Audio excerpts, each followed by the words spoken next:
Hello, I'm Scott Bogie here with Wright ahead of his upcoming fight against Richard Kallos. How you doing today? Yeah, I'm alright, mate. Bit tired, training, you know, low on calories, but it is what it is. And how do you feel like with this upcoming fight? Like, what's your strengths in this matchup? I'm feeling good, to be honest, feeling confident in every area, but obviously he's more of a grappler. From my fights, it seems that I'm more of a striker, so the plan would be to keep it standing. And you had a great standing knockout last time in Glasgow with that right hook. Do you feel like that shot will be able to present itself in this fight? Uh, he's quite wild, isn't he? So he's open for quite a few shots, to be fair. Just whatever I see on the night, that's what I'll be looking for. It's not, I won't be chasing any certain shots, but yeah, I'll see what I can see in there. And how long ago was it did you get this opportunity? To fight Carlos, Yeah. uh, it might have been like 5 weeks out, something like that, five weeks out. But I had an idea that I was going to be on the Newcastle card. To be fair, they wanted me on the Manchester card, but after the Postlethwaite fight, I got a little bit too fat. I think we were saying that in Yeah. our in the post fight interview. But yeah, I definitely went a bit overboard after that fight, and when they offered me a fight for the Manchester, I was too heavy. So I wasn't too pleased about that, I'll be honest. But Now you did call out Paddy for that eating contest. Did he oh yeah, decline? Did he duck you? we didn't actually speak about that one. To be fair, I'll have to bring it up to him in the gym, but I definitely can't do that for the next few weeks. But I'd be up for it after the fight. And how has the gym atmosphere been so far?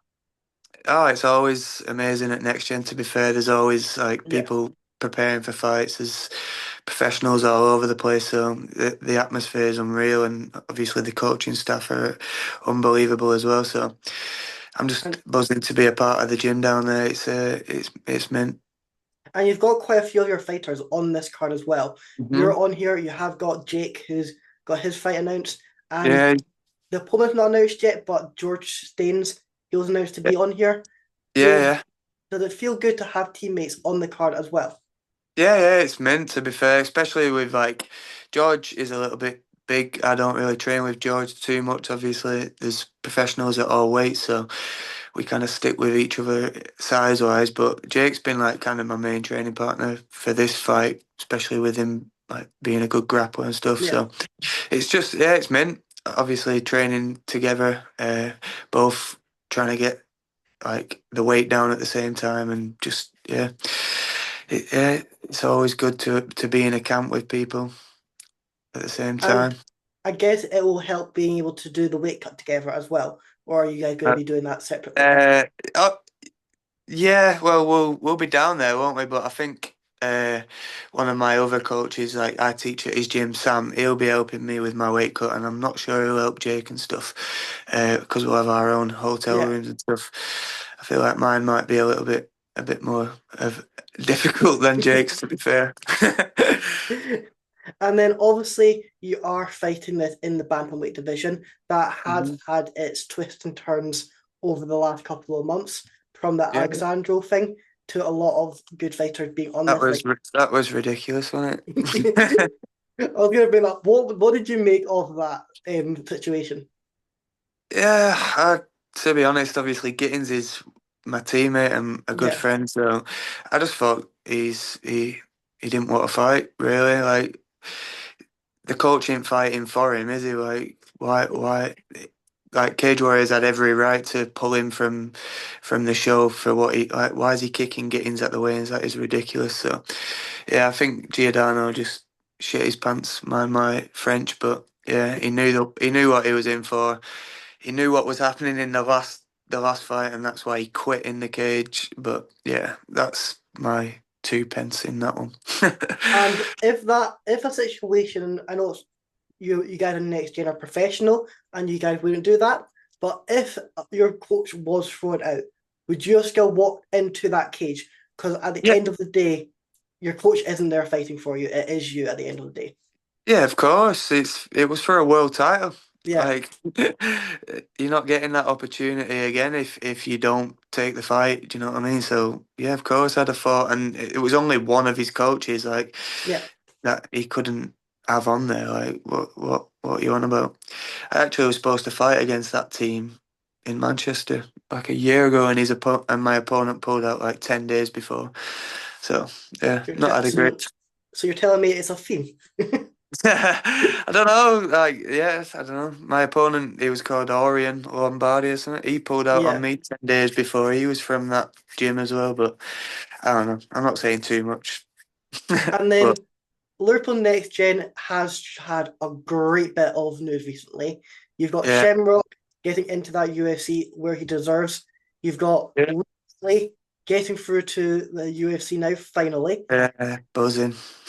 How has that been for just the atmosphere? You guys must just be so buzzing for them. Yeah, we're all buzzing for both of them, of course. Like, obviously, we've known about Shem for a while, but Riley's been recent. But is there anyone more deserving than Luke for that UFC contract? I'm not sure there is, man. He's got to be the most exciting fighter in Cage Warriors history, in my opinion. So, yeah, it's a buzz. There's a big buzz around the gym, but there always is, to be fair, and it's to be expected. Everyone was expecting more than just like Paddy and obviously Molly in and Nathan in the UFC for a long time. So Gittins should be there as well. He would be there now if it weren't for Giordano pulling out. There's up and comers coming through as well. That there'll be plenty more where that came from. Don't you worry about that. Now, well, we're not going to include Kitten because we all know he deserved to be there. But Hmm. name your top three next UFC fighters from next gen. You're putting me on the spot there, aren't you? Off the top of my head, I'd say George is probably pretty close. Like he's 6-0 or something like that. Yeah, Jake's only early in his pro career, like, but trust me, his skills, he's not far. He's like skill wise, he's ready for the UFC yeah. now, and people will find that out on the date when we fight. Off the top of my head, I can't really think. Obviously, Cullen as well.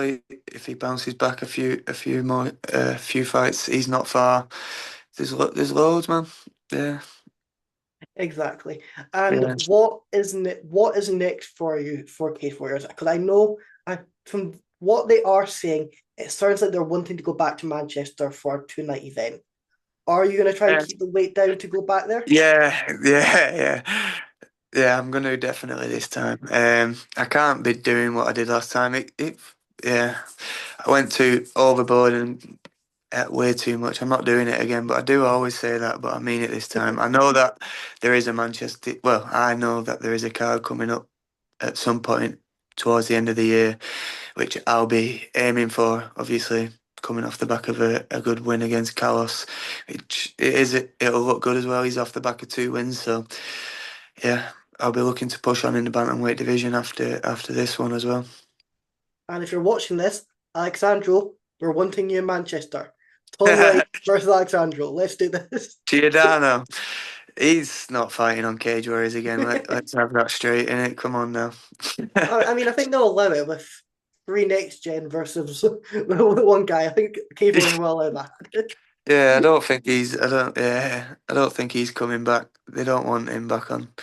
And is there any names that you're looking to call out, or are you going to wait and see what I Cage can't. Warriors have? Yeah, I can't really be calling people out. That's like looking past Carlos. Really, Yeah, he's a tough competitor. He's dangerous. Like he's got a dangerous submission game. I've got to be wary of that, and I've got to put all my concentrations on that at the minute. To be honest, so I can't be calling people out before then. But when I've beat Carlos, we'll think about that. and Pat, unfortunately, like you said, you're not going to put on that weight. So Paddy, unfortunately, that eating contest will have to be delayed. But Yeah, what? yeah. Well, to be fair, he's dieting now at the minute as well, so uh, he can't do that anyway either. So what hobbies do you feel like you do that people may not really expect from you? Well, I don't have any really. I like football. I don't really play anymore, but I like going to the game. I'm a City fan. I've got a season ticket, so I go to the game every now and then. Other than that, I don't do anything other than train and teach, and yeah, I And can't how really drink. and how has teaching been? Because obviously it gets you from Um, learning different angles. Like the student might come up to you and ask you a question, you have to go back and research it a bit more. yeah, well, to be fair, I've been coaching for a long time. Like at my first gym at Predators, I was coaching there like pretty soon after I started training, so Yeah. it's been quite natural for me. But yeah, coaching it's good. I really love it.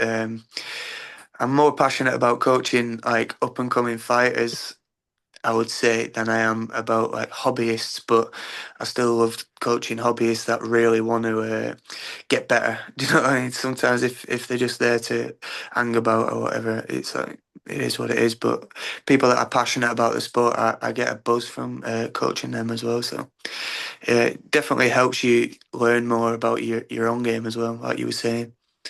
And what is the secret to the Liverpool Next Gen and the BEC in Manchester?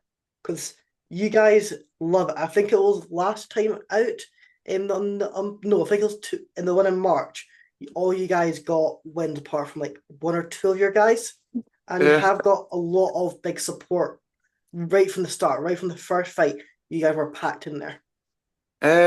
I won't say it's a secret. I would just say like the level at Next Gen is so high. Like everybody's training with each other and bringing each other's level on so much that by the time we get in the cage with somebody who's not from Next Gen, it's like, Yeah, oh, this feels a lot easier than it does when we're training. That's kind of what it felt to me last time anyway. Like I don't know. Obviously, Postlethwaite is a really experienced, tough competitor, and he's never really looked out of place in the cage. Like he's always yeah. dangerous, but it kind of looked like that. Watching it back, it kind of looked like he didn't belong in there. That sounds very big-headed, but yeah, it kind of did. Like watching it back. But yeah, that's just from who I'm training with on a day-to-day basis. Like the level's so high, so yeah, by the time we get in the cage against someone who's not, it just feels much easier. So I don't think it's a secret. I just think um, the guys are good, so they tend to win. No, we completely understand where you're coming from. And what was it that pair brought you into the fight game? What's that, sorry? What brought you into the fight game? Uh, it's going back quite a while. Like I say, one of my best mates and one of my coaches, my first ever coach, to be fair, Sam Spencer, he was a professional, but we were mates like from school and stuff like that. And to be fair, I just watched a fight with John Jones and Shogun. I think that was like the first fight that proper struck my attention. I was like, "Whoa, what's this? He's spinning around, elbowing someone. I want to try and do that." So I just like messaged to Sam and I was like, "You fancy teaching me a bit?" Like he didn't actually teach at the time, but obviously we was friends, so he like just started showing me a few things. After about a year of doing like PTs with him, I just like loved it and kind of quit my day job and just went full throttle at it, to be fair. It's quite And risky because there's not much money in the sport, I'll be honest. yeah, and you talk about John Jones. What did you make of John Jones retiring and not unifying? We're not going to say the word duck. If you want to quack a little bit, uh, you can do I that. just, yeah, I don't know. It's just silly how he dealt with that situation. Yeah, In my opinion, like either take the fight or don't. Do you know what I mean? Don't like drag it along for so yeah. long. But that was just his plan all along. I think he kind of, I don't know, in my opinion, Tom's just like up and coming. Well, not up and coming, he's the champ, but he's like a newer breed, and John Jones is older. He did look a lot slower against Stipe. It's like he probably has an idea that it'd be a really tough fight. Why not go out as what everyone sees him as the GOAT already? So But I I think kind that of get where he comes from on not taking the fight, but just don't drag your feet with it, to be fair. I think the main argument now is the fact that even if you took the Tom fight and lost that fight, people would have still classed him as the GOAT just to from what he did. He was the light heavyweight and then he came up and won that title. But it was just the fact he dragged his feet, which is what Yeah. is costing him. It was annoying, but it is what it is, isn't it? It's just he's his own man. He can pick his own things to do. But I wouldn't have dealt with a situation like that if I was old and had a new scary beast who was knocking everyone out, wanting to fight me. I'd already cemented my legacy. I might just be like, yeah, no, I'm all right. Yeah, just don't drag your feet with it, innit? And speaking a bit more about your weight class in particular, the bantamweight division, it has got a lot of movement in the rankings. Marab's obviously at the top, dominating. How do you see his next fight against Corey coming? Playing out. I know he said he's gonna put him to sleep by the knockout. He said he's gonna knock Corey out. Yeah, No, I can't see that happening. I actually like Corey's chances in that fight. I know Merab's a beast and he's got unbelievable cardio and pressure and he's just doesn't stop, to be fair, and he's persistent in his attacks, but I think Corey can give him problems. Like he's long, he's good at switching stances, he's got good footwork, good movement, and he creates scrambles really well um, in the grappling exchanges. So I actually think Corey will win by decision, and I think I've had a bet with Sam about that. But yeah, I actually think Corey will beat Merab, which is obviously not many people might think that, but I think just stylistically, Corey is a tough matchup for him. He's long, he uses his range well, and obviously so does O'Malley, but Sandagan definitely creates scrambles a lot better than O'Malley does in the grappling exchanges, and I think that could be a problem for Merab. But I might be wrong. and do you feel like another thing that Marab needs to watch is he's coming out saying, "Oh, I'm gonna knock Sanhagen out," so he might just stay on the feet just a little bit too long, where to Sanhagen can, It's just yeah, half the time it's just talking. It's talking. yeah. When he gets in there, it'll just be autopilot, and he'll do what he always wants to do. You can say what you want before the fight, but when the ref says go, you're gonna do what you normally do pretty much every time. And everyone here is going to tune in on September the 13th and be Yeah, able to yeah. see the fight of the night between Tom Wright and Richard Kallos. Hopefully not. Hopefully I get a nice first round finish, which I can actually see happening. He's quite, as the Scousers would say, scatty. I don't know if you know what that means, but he's quite scatty in his attacks. So I feel like I'll find the opening, and I think I'll get another first round finish. Well, we can't wait to see that, and it's going to be a great fight no matter what. Thank you so much for coming on. Is there anything you'd like to add or anyone you want to shout out? Uh, yeah, not too much to be fair. Obviously, thanks to all my sponsors. I haven't got like my t-shirt with my sponsors on here right now, so I don't want to start naming them off because if I miss one, I'll feel bad. But yeah, I really appreciate all your help. They make camp a lot easier, like with the funding and stuff like that. So I appreciate everyone who sponsored me, and yeah, thanks to all my teammates down at Next Gen and my coaches, and obviously everyone at Smooth Combat Academy as well. So. Yeah, I think that's everyone. Well, make sure you tune in to Cage Warriors Newcastle. It's an event that you're definitely not going to want to miss. Thank you Yeah, so man. much.